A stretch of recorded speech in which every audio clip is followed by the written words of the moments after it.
Welcome to you all again to the amazing world of edupediaworld.com, your one-stop solution for all your educational needs. Today in this session, we'll talk more about marketing management and here we'll try to understand the difference between goods, products and services, how you're going to differentiate between goods and services. So let's begin. Let's begin with the definition of a product or goods. They are synonym to each other. Now, what exactly is a product? The definition says a product is anything that can be offered to a market to satisfy your want or need, including physical goods, services, experiences, events, person, places, properties, organization, information, and ideas. So anything in order to satisfy a need or want can be termed as a product. To give you an example, I am feeling hungry and I get a loaf of bread, and that satisfies my hunger. So that becomes a product, a goods to me. So on the basis of various features and characteristics, these goods or products are distinguished or classified into various categories. So we'll talk about them now. First of all, to begin with,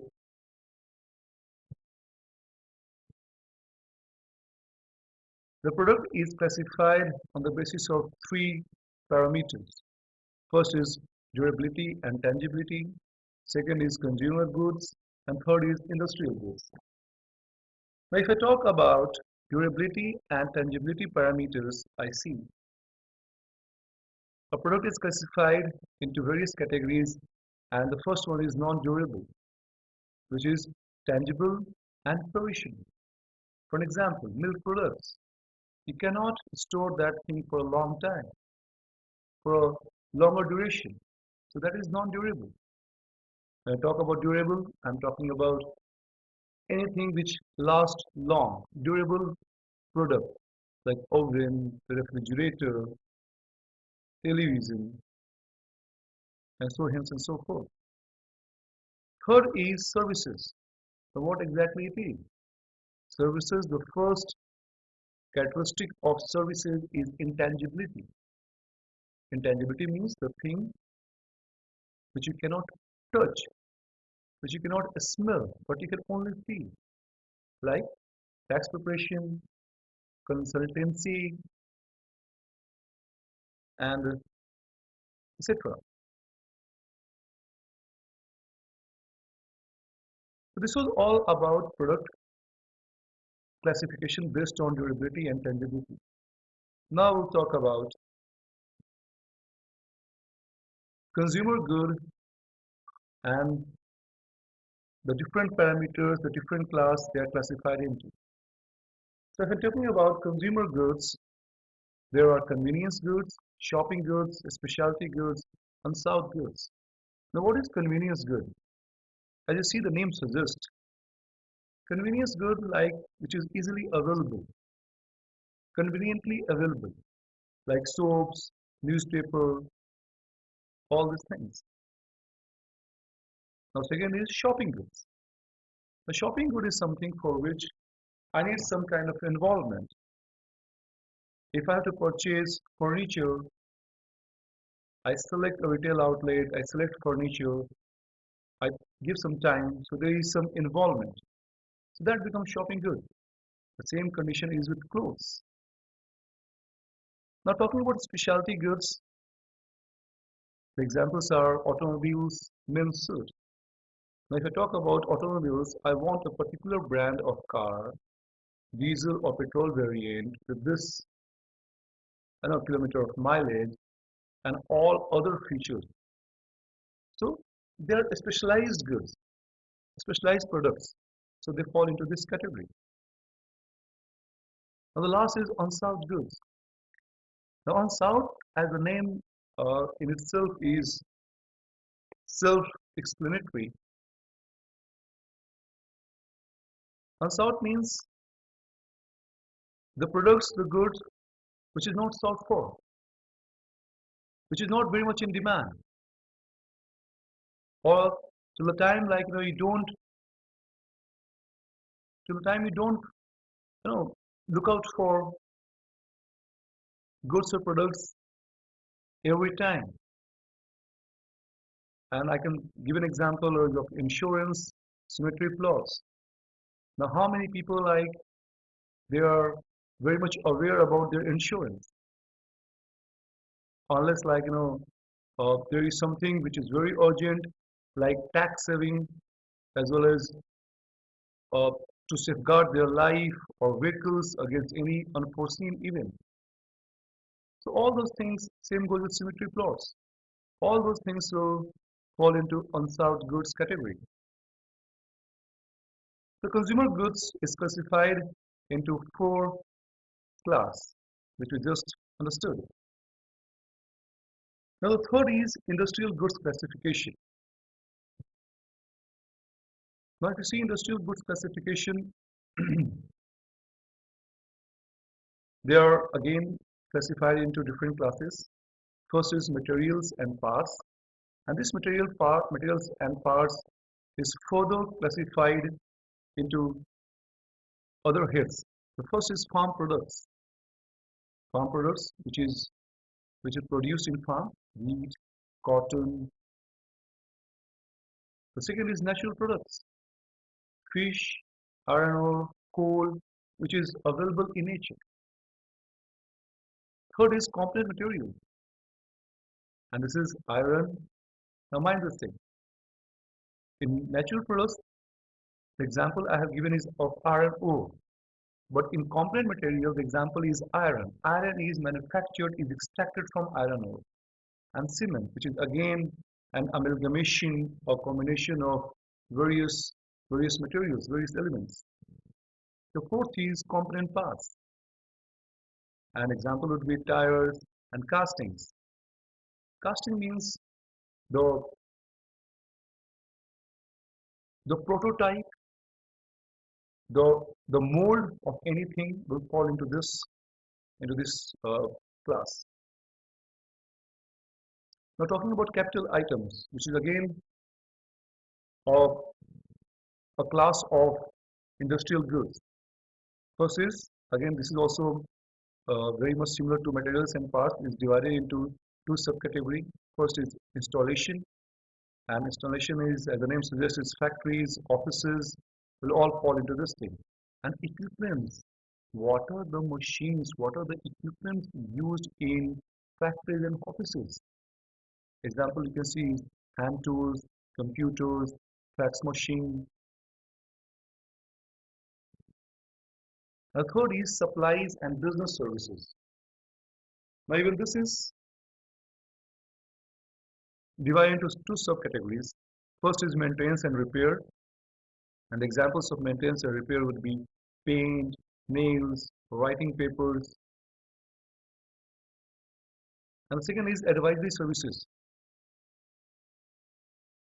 like legal, consulting, taxing, tax calculation. All those things will fall into supplies and business category of advisory services. Now these products, as you see, they are classified on the basis of these three things. Again, to reiterate, first is durability and tangibility. Second is consumer goods classification, and the third is industrial goods classification.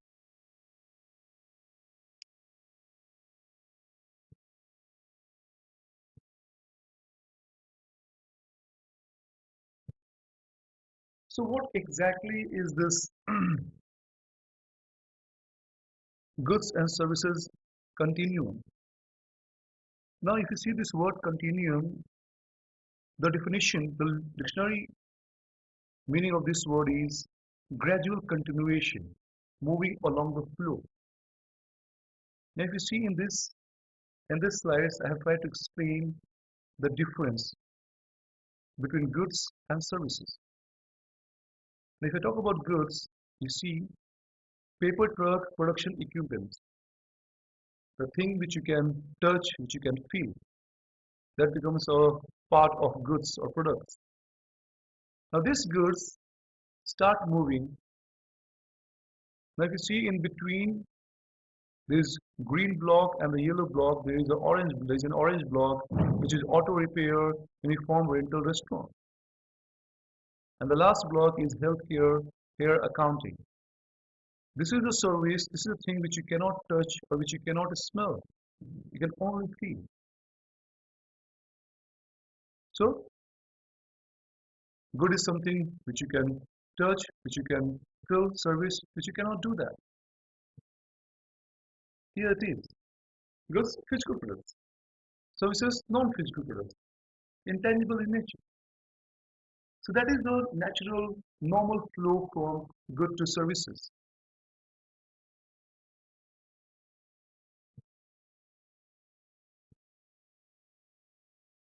So what exactly the difference between these two? Let's see this thing. Now if you see about the segregating features of physical goods and services, I can see physical goods, as I was mentioning, are tangible in nature, services intangible, physical goods homogeneous, and services heterogeneous. Here it means physical goods, for an example, you take a car assembly line where all the car of same model, of same make will be similar in nature. But in services, it is not. Two person going to the same restaurant will get two different kind of treatment, two different kind of services. That is why this is a heterogeneous in nature. The third factor, differentiating factor is production and distribution separated from consumption. And in services, production, distribution, and consumptions are simultaneous process. It means physical good. Let's take soap as an example. Now, when soap is manufactured in a in a unit, after manufacturing, it gets packed and then it is distributed, it is sent off to the market, and then finally a consumer purchases it. So there's a gap. There is a gap, there is a chain between the production and the consumption. But in services, it does not happen like that. Here, if I go to a restaurant and I place an order of, let's say, two hamburger, now that thing will be given to me and immediately I consume it. So there is no chain, there is no waiting period. Production, distribution, and consumption is at the same time. The fourth is physical goods, a thing I just mentioned, which you can touch, which you can smell, and services is an activity, is a process. Core value processed in factory in physical goods, as I was talking about the manufacturing part, whereas core value in services is produced during the interaction of buyer and seller. And here consumers participate, whereas in physical goods, customers don't participate. Physical goods can be stored for some time, inventory can be maintained, but services, it is perishable in nature, it cannot be stocked. Now, physical good, if a consumer pays the price of that good, the ownership gets transferred, which is not the case in services. So these are the factors through which we can differentiate between physical goods and services.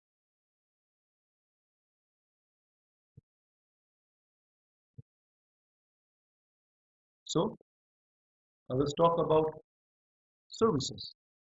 Now you see services, as we were talking in the previous slide, that service is an activity, is a process, and it has got distinct features which segregates, which sets services apart from physical goods or products. Now what are they? There are five important characteristics which differentiate services from goods. They are intangibility, inseparability, perishability, variability, non-ownership. So we'll understand all these five features independently. First is intangibility. Intangible, as the word suggests, you cannot touch, you can only sense, you can only feel. Pure goods are tangible in nature, like shoes, socks, whereas pure service are intangible, medical procedures, accounting, health services. They are purely intangible in nature. But the other angle to this also, a mix has got tangible as well as intangible components, like rental cars. Now, car is pure good. You can touch, you can you can smell, you can feel. But simultaneously, it is providing the service also, which you cannot touch. So mix has got both the component, tangible as well as intangible. So this is about intangibility. Now the second one is perishability and inseparability, which is the third number. Now as this word suggests perishability, it means things cannot be, services cannot be stored. To give an example, movie vacancies. Now in a theater, if there are certain number of seats lying empty, those number of seats cannot be carried forward to the next show. The empty seats get perished during that particular show. So services cannot be stored. It cannot be maintained. It cannot be, you know, kept in the stock. Now, third is inseparability. We suggest services are produced and consumed simultaneously, unlike goods. Eating at restaurant is an example. Now, I cannot say that I want, if I go to a restaurant, I cannot separate the services from the restaurant. It is an intrinsic part. It is inbuilt. And these two things cannot be separated. So, the other important feature is like services are produced and consumed at the same time. There is no lead time between the production and consumption. The next is variability. Now, what exactly this means? Now, if you see, variability is due to changing needs, abilities of the service provider and customer. If I'm visiting a doctor,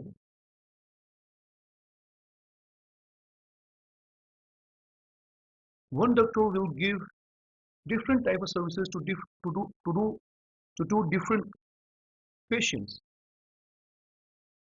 We cannot get the same services from the same doctor for the second time. It varies. It is in nature. So services nature is of variable.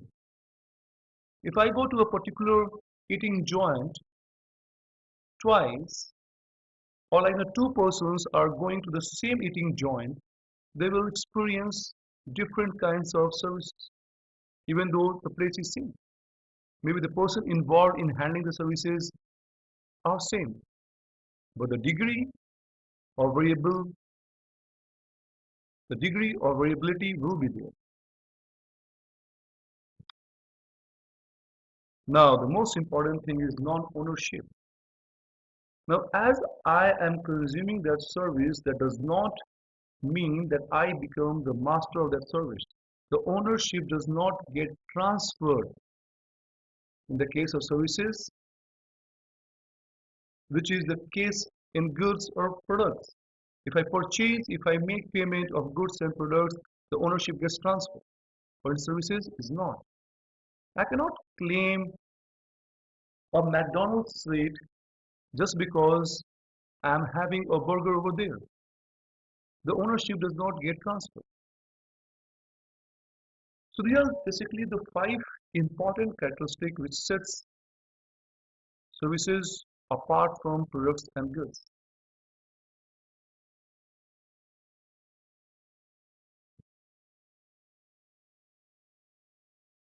I hope uh, this explains the difference between these two. So I thank you for your time and patience, and I hope you enjoyed it. In next session, we'll talk more about marketing. We'll try to unearth the nuances, the final points of this concept in detail. But till then, Professor Vinit Singh says goodbye. Thank you once again.